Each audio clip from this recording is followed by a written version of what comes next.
Cette vidéo a été réalisée par la chaîne YouTube Anonymous 000089. 10 bonnes raisons de faire à nouveau la révolution. Les causes de la révolution de 1789 sont à nouveau réunies: injustice, crainte et accaparement du pouvoir par une caste de privilégiés. Voici donc 10 bonnes raisons de faire à nouveau la révolution. 1. La hausse des prix de 100%, la misère en travaillant depuis le passage à l'euro. Les prix des produits de base ont doublé, au bénéfice des entreprises de la grande distribution. Mais officiellement, l'inflation pendant cette période n'a été que de 2% par an. Alors que les prix augmentent, les salaires n'ont pas augmenté depuis 20 ans, et les salariés ne bénéficient jamais de la croissance, ni des fantastiques profits réalisés par les entreprises. Aujourd'hui, le salaire d'une majorité de salariés est à peine suffisant pour assurer la survie quotidienne. Autrefois, les seuls pauvres étaient des chômeurs. Avec le nouvel ordre économique, il est devenu normal d'être pauvre en travaillant. 2. Deux poids et deux mesures pour les salariés et les dirigeants d'entreprise. L'écart entre les salaires est devenu astronomique. Par ailleurs, lorsqu'un salarié commet la moindre faute, il est licencié sans pitié. Le plus souvent, il est même licencié sans avoir commis de faute.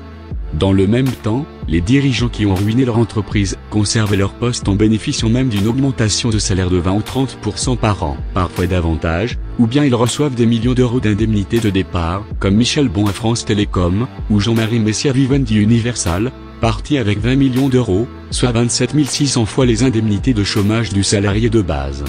En 2002, le salaire moyen des PDG des grandes entreprises françaises était de 2 070 000 euros par an. Pour gagner la même somme, un salarié de base devrait travailler pendant 172 ans.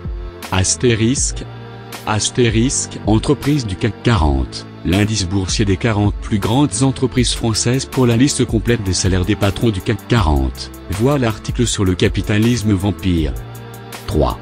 Deux poids et deux mesures pour la justice. Selon la Constitution et la Déclaration des droits de l'homme de 1789, la justice est la même pour tous. La réalité est devenue bien différente. Alors qu'on accorde toujours plus de liberté aux entreprises, le citoyen ordinaire est soumis à une répression policière de plus en plus oppressante, et à des réglementations de plus en plus contraignantes.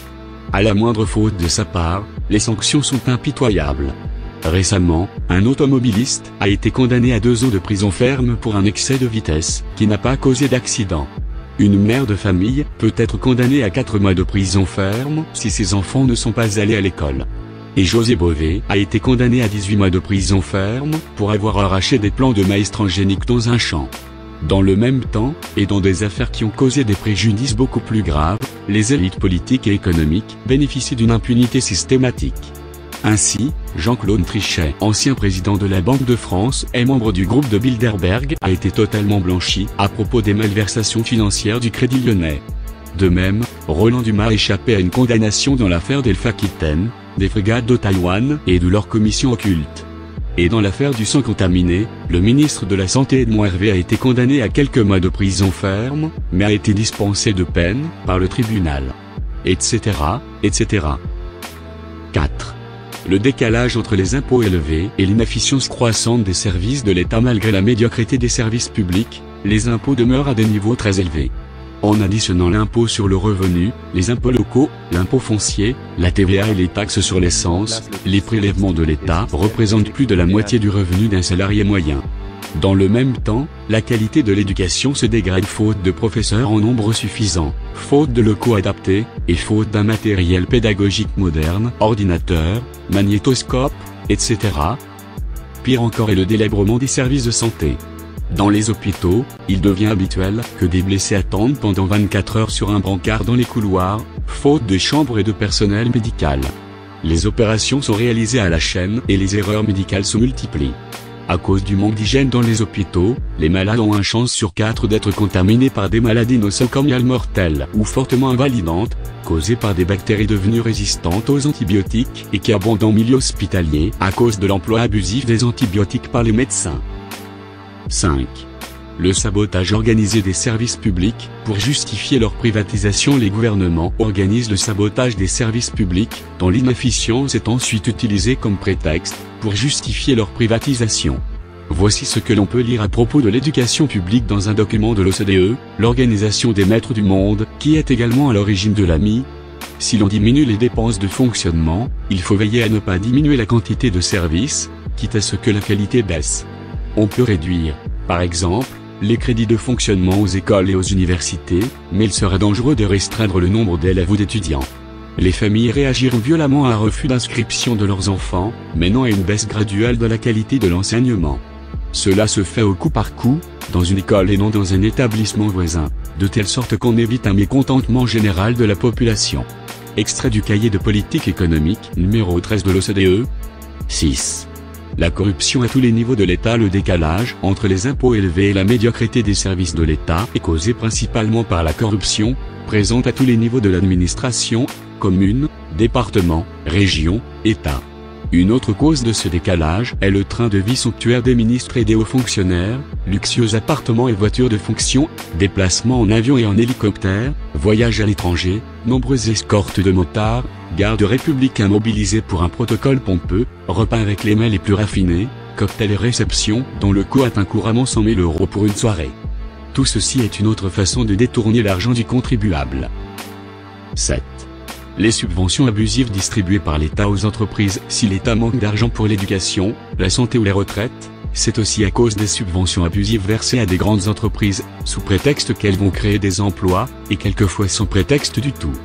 Puis une fois les subventions empochées, l'entreprise délocalise ses usines dans un pays où la main-d'œuvre est encore moins chère, où la fiscalité est plus avantageuse.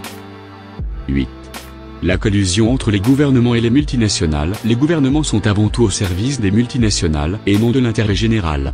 C'est à cause de cette collusion que le libéralisme est appliqué depuis 30 ans par les gouvernements de droite comme de gauche, malgré ses effets désastreux qui ne font que s'amplifier. Misère croissante, envolée des prix, précarité généralisée, privatisation des biens publics, destruction de l'environnement, tiers-mondisation des pays occidentaux.